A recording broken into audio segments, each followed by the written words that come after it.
Welcome back again my channel Anil आर्मेटर blogs. दोस्तों, आप लोगों का दिल स्वागत है मेरे चैनल के अंदर और आशा करता हूं कि आप लोग अपने घर पर स्वस्थ होंगे और सुरक्षित होंगे। दोस्तों, आज की वीडियो आप लोगों के लिए रहने वाली है arm forces versus paramilitary forces. आज मैं आप लोगों को बताऊंगा कि आपके लिए कौन सी फोर्स बेहतर है और क्या इनके अंदर डिफरेंस है, आप कहाँ पर अपना टाइम वेस्टेज कर रहे हैं और कहाँ पर आपको अपना टाइम लगाना चाहिए और कहाँ पर नहीं लगाना चाहिए। ये सारी चीज़ें मैं इस वीडियो के अंदर क्लियर करने वाला हूँ। दोस्तों, आपको कैसे आपका जो सपना है वो अचीव होगा, कैसे आप इंडियन आर्मी की वर्दी, पैरामिलिट्री फोर्सेस की वर्दी आप कैसे ले सकते हैं, सारी चीज़ें इस वीडियो के अंदर मैं कवर करने वाला हूँ। दोस्तों, तो वीडियो को लास्ट तक जरूर देखना है और अच्छा लगेगा तो please like share and channel पर नए हो तो सब्सक्राइब करना ना भूलें। चलिए चलते हैं वीडियो के ऊपर सीधा। ठीक है, तो आज का जो वीडियो रहने वाला है दोस्तों, ये है आर्म्ड फोर्सेस के बारे में और पैरामिलिट्री फोर्सेस के बारे में। ठीक है, ये पैरामिलिट्री फोर्सेज है, आर्म्ड फोर्सेज। हम सबसे ज़्यादा जो है ट्राई कहाँ करते हैं, जितने भी युवा हैं कौन से उस कॉलम में हम जाते हैं, हम सबसे पहले चूज करते हैं इंडियन आर्मी।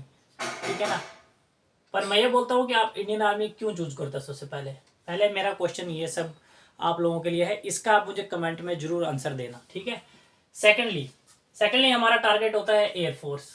और थर्डली अगर जो भी पर्सन, कई लोगों की जो सोच होती है वो होती है नेवी के अंदर।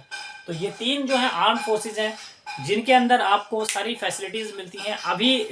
अभी से पहले सारी फैसिलिटीज़ थी, अभी भी सारी फैसिलिटीज़ है, बट इसका जो अभी जो किया कर दिया गया है, अग्निवीर कर दिया गया है। बस इतना ही फ़र्क हुआ है कि परमानेंट से अभी अग्निवीर हो गया है। वो भी आगे चलकर जो जितने भी जो अग्निवीर हैं, जितने भी होंगे उनका वहाँ पर उनका दोबारा से जब वो उनका 4 साल क्लियर हो जाएगा, 4 साल के बाद उनके अंदर उनका क्या बोलते हैं एक टेस्ट होगा। टेस्ट के अंदर जितने भी जो लोग क्लियर करेंगे, क्लियर करने के बाद जो भी 25% के अंदर जो कोटा है उसके तहत क्या है, उनको क्या है रखा जाएगा और बाकी उनके क्या है जो है घर भेज दिया जाए। कुछ ऐसा ही अभी सिस्टम क्या है इसके अंदर क्या है चल रहा है। तो यानी कि आपके पास बहुत ही बेहतरीन मौका है अपने आप को परमानेंट करने का। जो है इंडियन आर्मी हो, चाहे नेवी हो, चाहे एयरफोर्स हो, तो आप अपने आप को परमानेंट भी कर सकते हो। वो आपके ऊपर डिपेंड करता है कि आप कितनी मेहनत कर रहे हो, अपने ऊपर कितना सीख रहे हो और कितना अपने ऊपर जो है बहुत परिश्रम कर रहे हो। ठीक है ना, अगर आप लगन, मेहनत और एक जो धैर्य होता है उसके साथ अगर आप मेहनत करोगे तो आप क्या है जरूर यहाँ पर क्या है सफल हो जाओगे। ठीक है, तो सारी चीज़ें मैं यहाँ पर कवर करूँगा बाकी धीरे धीरे। तो इंडियन आर्मी के अंदर क्या है मैक्सिमम क्या हो जाता है हमारा, कौन कौन से जो आ जाती हैं, एडी आ जाती है, यानी कि एयर आर्मी एयर डिफेंस आ जाता है। ठीक है ना, उसके बाद आ जाता है आर्टलरी। आर्टलरी के अंदर भी गन्स होती हैं, medium gun, heavy gun, Bofors आपको लोगों को पता है। एडी के अंदर L70 जू गन ये होती हैं एडी के अंदर। उसके बाद आ जाता है इन्फेंट्री। इन्फेंट्री होता है आपका ये थल सेना, ये होती तो पूरी थल सेना ही है, बट जो इन्फेंट्री होता है इसका काम क्या होता है, जो है इसका जो काम होता है जितने भी स्मॉल आर्म्स वेपन हैं उनको क्या हैंडल करना और लड़ाई के मैदान में सबसे आगे क्या है ग्राउंड की लड़ाई लड़ना। वो किसका काम, मेन काम होता है वो इन्फेंट्री रेजिमेंट। इन्फेंट्री रेजिमेंट के अंदर पंजाब रेजिमेंट हो गई, महार रेजिमेंट हो गई, या फिर मराठा लाई इन्फेंट्री हो गई, ये सारी रेजिमेंट्स जो है, या फिर डोगरा हो गई। तो ये सारी रेजिमेंट्स किसके अंदर आती हैं, इन्फेंट्री के अंदर आती हैं दोस्तों। ठीक है ना, नागा हो गई, बहुत सारी रेजिमेंट्स हैं जो इन्फेंट्री के अंदर आती हैं, जो कि जिनका वर्क ही क्या होता है ऑपरेशन के फील्ड के अंदर काम करना होता है। ठीक है ना, वो लोग क्या है ग्राउंड की लड़ाई लड़कर क्या है दुश्मन के साथ क्या टक्कर लेते हैं। तो ये सारी चीजें किसके अंदर आती है, इन्फेंट्री के अंदर हो जाती है। इन्फेंट्री का रोल ले जाता है।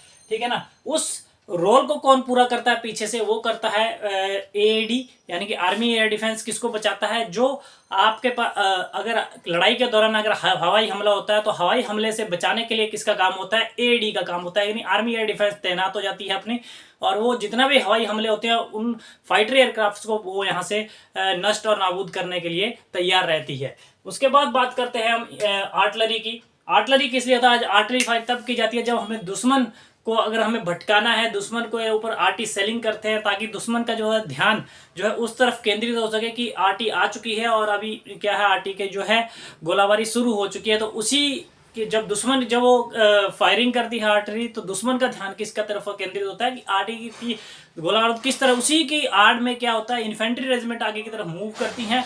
मूव करने के बाद क्या है वो अपने टारगेट को क्या अचीव करती हैं। तो वो यहाँ पर क्या है मेन रोल है इन्फेंट्री का। ठीक है ना, तो ये जो आरटी वगैरह की जो गन्स हैं ये जीआर के ऊपर काम करती हैं। ठीक है ना, ग्रिड रेफरेंस इनको जो दिया जाएगा उसके ऊपर क्या है टारगेट करती हैं और क्या है फायरिंग करती हैं। ठीक है, तो ये कुछ बातें मैंने आपको बताई जो आई होप आप लोगों को नहीं पता होंगी, तो मैंने इस वीडियो के अंदर आपको क्लियर कर दी थोड़ी बहुत, और हो सकता है थोड़ी बहुत रह गई हो तो आप मुझे कमेंट भी कर सकते हो और पूछ सकते हो कमेंट करके, ठीक है दोस्तों। तो ये शायद आई होप किसी ने आप लोगों को ये ऐसी वीडियोस बना के दी होगी या ऐसी जानकारी दी होगी किसी ने, आई डोंट नो, ठीक है, लेकिन मैंने आपको ये जानकारी दी है यहाँ थोड़ी बहुत, ठीक है। तो ऐसा होता है। तो अब आपको डिसाइड करना है कि आपको, अभी मैं सबसे बड़ी बात कर दूं तो यहाँ सबसे मैक्सिमम लोग यहाँ अप्लाई करते हैं। तो यहाँ की जो भर्ती होने की उम्र है इंडियन आर्मी के अंदर वो कितनी है, 17.5 साल से लेके 21 साल तक, ठीक है ना। सिर्फ आप अप्लाई कर सकते हो। उसके बाद क्या होगा, आप ओवर एज हो जाओगे। ओवर एज होने के बाद क्या होता है, आपके पास एक मात्र सहारा बचाता है किसका, टीए भर्ती का।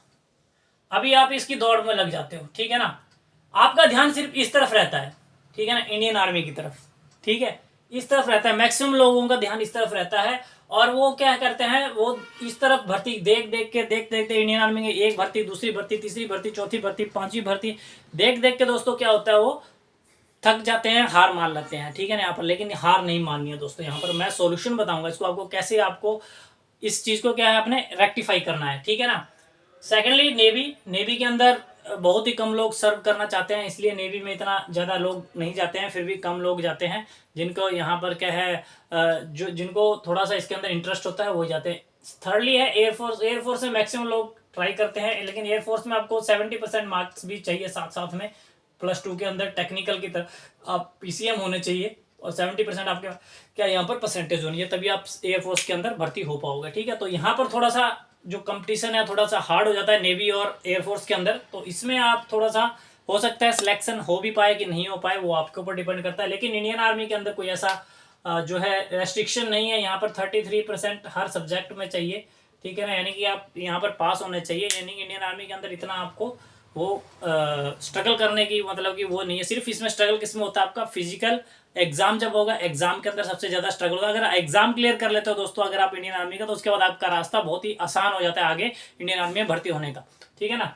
तो जब आप यहाँ पर ओवर एज हो जाओगे तो आपके पास हो जाता है सिर्फ टीए भर्ती का सहारा, तो आप टीए के लिए बैठ जाते हैं, क्योंकि इसकी जो एज लिमिट है वो 18 से जो है 42 साल है, तो आप इसके सहारे बैठ जाते हो। फिर जब तक हो सकता है टीए की भर्ती आए भी ना भी आए, ठीक है ना, तो फिर क्या करोगे दोस्तों आप, ठीक है ना, क्योंकि टीए की भर्ती अभी तकरीबन कोरोना के बाद अभी कोई भी भर्ती नहीं निकली है यहाँ पर। कोरोना से पहले भर्ती आई थी, कोरोना के बाद कोई भी भर्ती अभी तक टीए की नहीं आई है दोस्तों। यहाँ पर टीए की भर्ती सिर्फ आ रही है किसमें, ऑफिसर्स के अंदर आ रही है, जो कि मैंने अभी वीडियो भी बनाई थी, आप ऑफिसर्स के अंदर ट्राई कर सकते हो, ठीक है ना। ग्रेजुएट हो अगर आप, तो आप जरूर ट्राई कीजिए, वैकेंसीज निकल कर आई हुई है, मैंने वीडियो बनाई हुई है, वीडियो जाके आप देख सकते हो दोस्तों, ठीक है।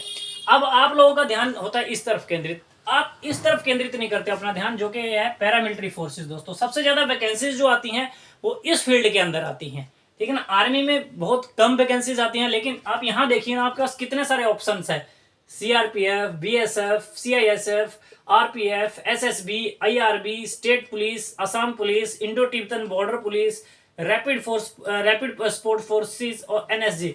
कितने सारे आपके पास इस तरफ ऑप्शन अवेलेबल हैं दोस्तों, लेकिन कभी आपका ध्यान क्या इस तरफ गया है, कभी क्या आपने इस तरफ ट्राई करने की कोशिश की है? अगर आपका सपना भी ये क्या है इंडियन आर्मी या भर्ती आर्म फोर्सेस की वर्दी पाने का दोस्तों, तो वर्दी में कोई फर्क नहीं है, वर्दी एक जैसी ही होती है दोनों की, ठीक है ना। दोनों ही देश की रक्षा कर रहे हैं, फर्क सिर्फ इतना है कि ये हो गया आपका, इस तरफ आप ध्यान देते हो, लेकिन इस तरफ ध्यान नहीं, तो इस तरफ आपको ध्यान देने की जरूरत है। CRPF की बहुत ज्यादा वैकेंसीज अभी निकल के आ रही हैं, BSF के अंदर निकल के आ रही हैं, CSF के अंदर निकल के आ रही हैं, RPF के अंदर निकल के आ रही हैं, SSB के अंदर निकल रही हैं, IRB के अंदर निकले, स्टेट पुलिस की बहुत सारी वैकेंसीज निकल कर आ रही हैं, तो स्टेट पुलिस में भी आपको अप्लाई जरूर कर लेना चाहिए। यहाँ पर असम पुलिस की अभी निकल के, असम राइफल्स के अंदर निकल कर आई है भर्ती, इसके पूरी वीडियो बनाया था मैंने, वो भी आप जाके देख सकते हो। इंडियन तिब्बत बॉर्डर, इसकी भी भर्ती अभी जल्दी देखने को मिलेगी आपको, उसका रैपिड फोर्स की भर्ती भी जल्द देखने को मिलेगी आपको, ठीक है ना। तो सारी भर्ती आपको देखने को मिलेंगी दोस्तों, तो आप इस तरफ जरूर अप्लाई कीजिए। मैं तो ये कहना चाहूंगा, यहाँ पर जितने भी ये भर्ती हैं इन सब के आप फॉर्म भरिए, कहीं ना कहीं आपका सिलेक्शन जरूर हो जाएगा, और आपका जो ड्रीम है वो पूरा जरूर हो जाएगा। आप यहाँ पर ओवर एज भी नहीं हो पाओगे, यहाँ पर हर साल यहाँ पर हर एक अलग अलग पैरामिलिट्री फोर्सेस के अंदर भर्ती निकल कर आती हैं, तो आप यहाँ जरूर ट्राई कीजिए दोस्तों। यहाँ हर एक का फॉर्म भरिए, और हर एक किसी ना किसी में आप अच्छा सिलेक्शन जो है जरूर हो जाएगा। तो मेरी ये राय है आप लोगों के लिए दोस्तों, आप इस तरफ ज़्यादा ध्यान ना देकर इस तरफ भी ध्यान दें, ठीक है ना। क्योंकि वर्दी दोनों की सेम है, ठीक है ना। सिर्फ फर्क इतना है, ये देखो दोस्तों यहाँ पर एक और फर्क है, ये सिर्फ 4 साल की है इंडियन आर्मी, नेवी और एयरफोर्स की नौकरी, और ये आपकी परमानेंट है, ठीक है ना। ये परमानेंट जॉब है जो कि पैरामिलिट्री फोर्सेज है, ये आप इसको 60 ईयर्स तक कर सकते हो, ठीक है ना। और ये सिर्फ 4 साल है। तो अब फायदा आपको देखना है कि आपको किस तरफ फायदा लग रहा है और किस तरफ आप अपना सिलेक्शन करवा पाओगे। आई होप वीडियो आपको अच्छी लगी होगी तो वीडियो को जरूर लाइक शेयर एंड सब्सक्राइब जरूर कर दें दोस्तों। अगर आपका कोई क्वेश्चन हो तो कमेंट बॉक्स में जरूर छोड़ दें। इसी तरह मैं नेक्स्ट इन्फॉर्मेटिव वीडियो आप लोगों को लेकर आऊंगा। मिलते हैं नेक्स्ट वीडियो में, तब तक के लिए दोस्तों जय हिंद जय भारत।